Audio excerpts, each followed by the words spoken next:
left a clever young girl called Shahrazad.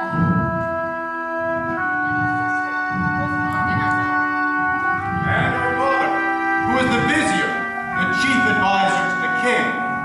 The vizier loved both of his daughters very much.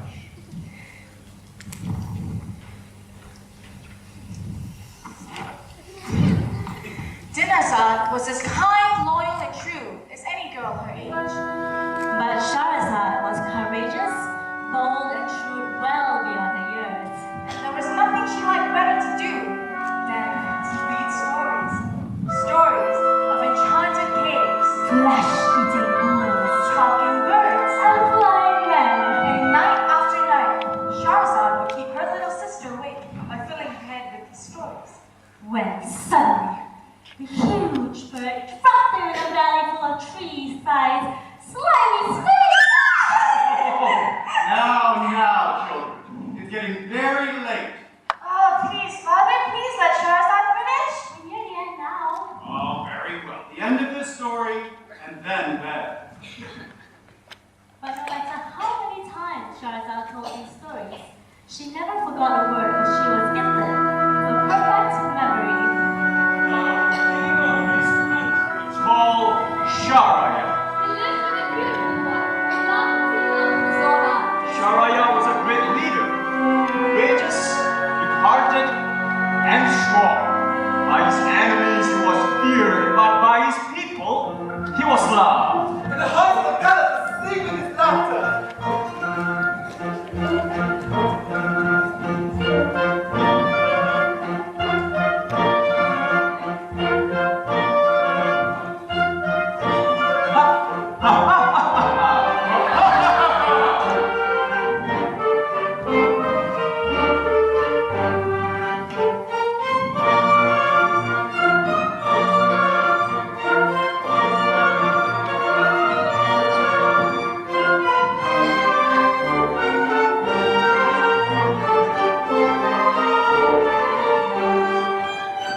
One day the king was at the palace window, overlooking the garden, and suddenly a secret door opened.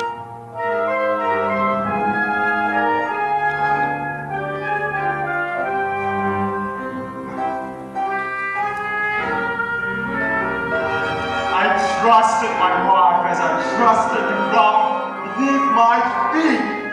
Curse land! Curse the world!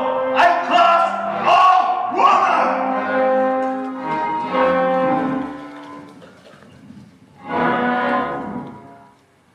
Now the king is strengthened by the vizier, as the body is by the back. Sharaya went to the vizier and said, "Take that wife of mine here to be put to death." The vizier did this, for if he did not, he himself would be put to death.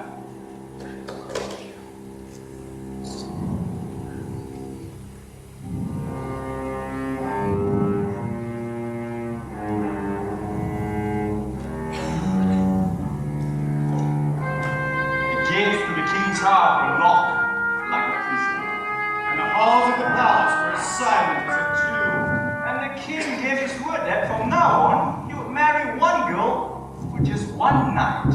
And at sunrise the next morning, he would order his vizier to bring in the headsman to cut off their head.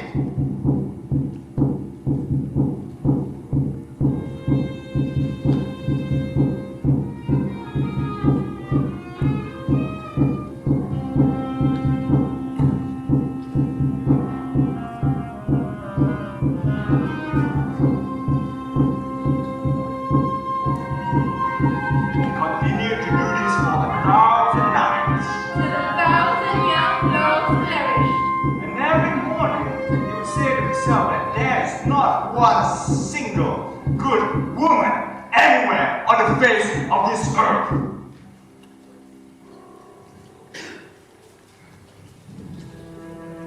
By now, Shahrazad had grown up into a wise, refined, and beautiful young woman. Dinazad had grown up too.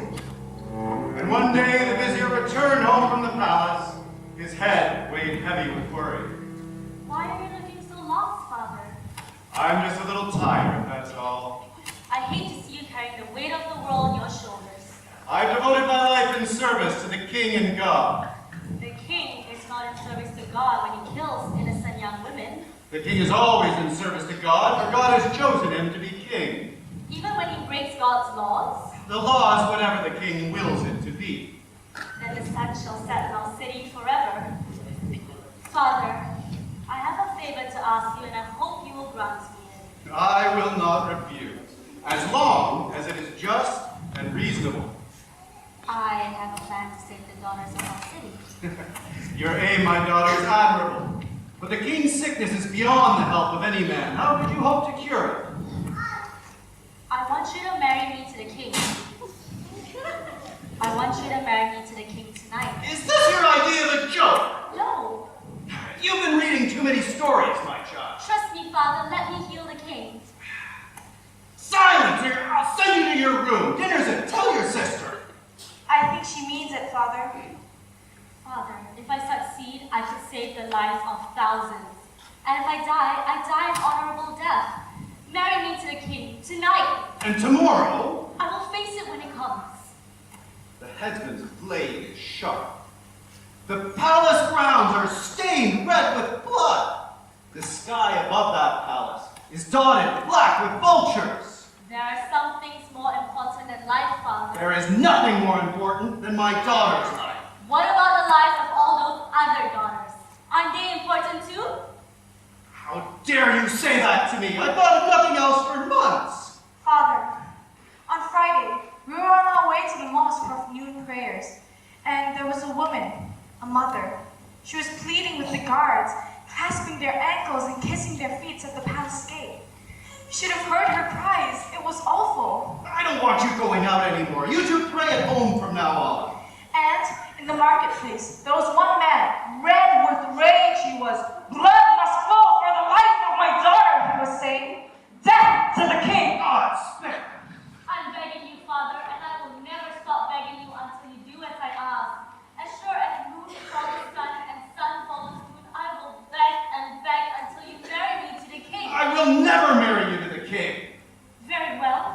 Then you leave me with no choice. I shall go to him myself. Silence! And I will tell him that I asked you to marry me to him, but that you refused, that you begrudged him your daughter and disobeyed his will. Who are you? Are you my daughter? Yes, the daughter you instructed to love God, the merciful in all of her thoughts and needs.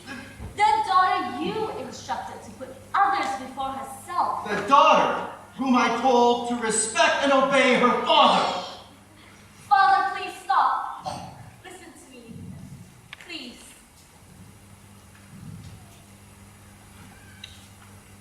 I will go to the king, but you will never have to take me to the headsman. I promise. I swear in the name of God himself. They all think they'll be saved. You're not the first. Have I ever lied to you? Have I ever made a promise I couldn't keep? Have I ever overreached myself or been unrealistic? Have I? You're a child. I am your daughter, and I will love you until the seas dry up. I will honor you until the stars fall out of the sky and the earth itself crumbles to dust. But I have my own destiny that has been shaped by God, and I must be allowed to follow it in accordance to God's law. And there is no law higher than that. No law higher than that, not that of a king, nor that of a father.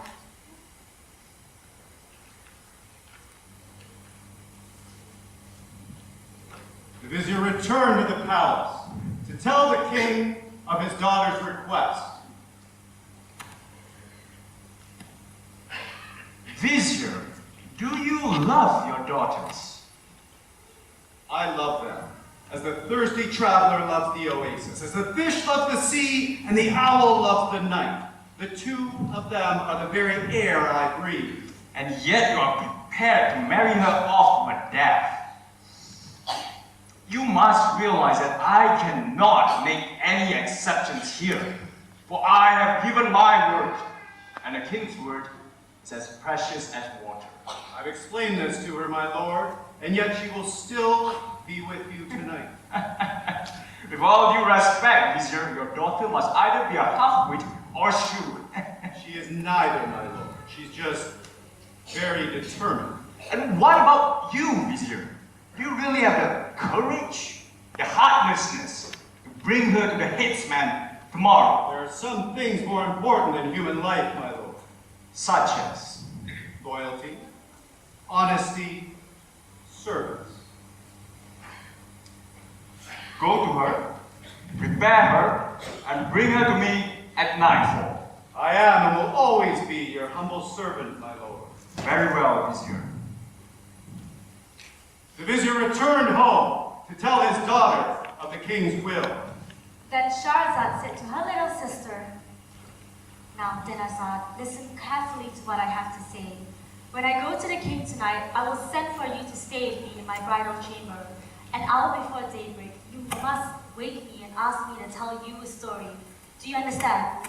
Sister, I'll do all I can to help you. At nightfall, the vizier led Shahrazad to the palace of great King Shahryar.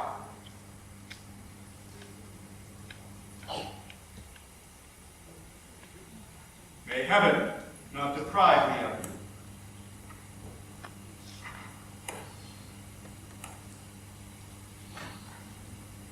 Uncover your veil. You are very beautiful.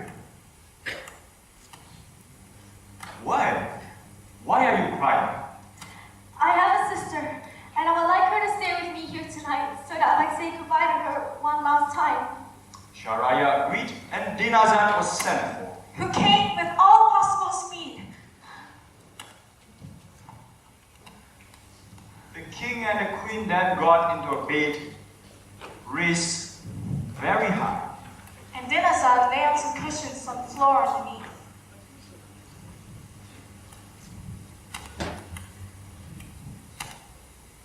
An hour before daybreak, Dinarzad said,